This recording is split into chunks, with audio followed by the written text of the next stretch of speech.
And Jacob Rees-Mogg, you got a special mention during that interview. He said that he wasn't speaking, as you put it, as an embittered Remainer. He said this is what the government said in its own calculations. A no-deal Brexit is the worst of all. The North East, for example, an area not full of bounding prosperity, might lose 16% of its GDP if we crash out without a deal. Well, I think he's wrong on almost everything that he said in that particular part of the interview.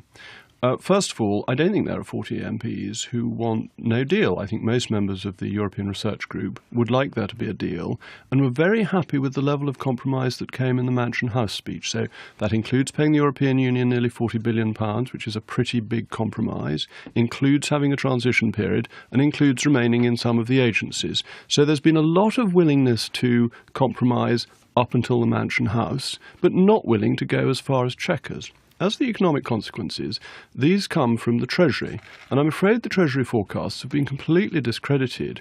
George Osborne set up the Office for Budget Responsibility to stop politicised forecasts from the Treasury being bandied about to take one side or another of a political argument. George Osborne then changed that for the referendum, and it's been continued with by Philip Hammond. The Treasury forecast over 800,000 job losses purely on a vote to leave.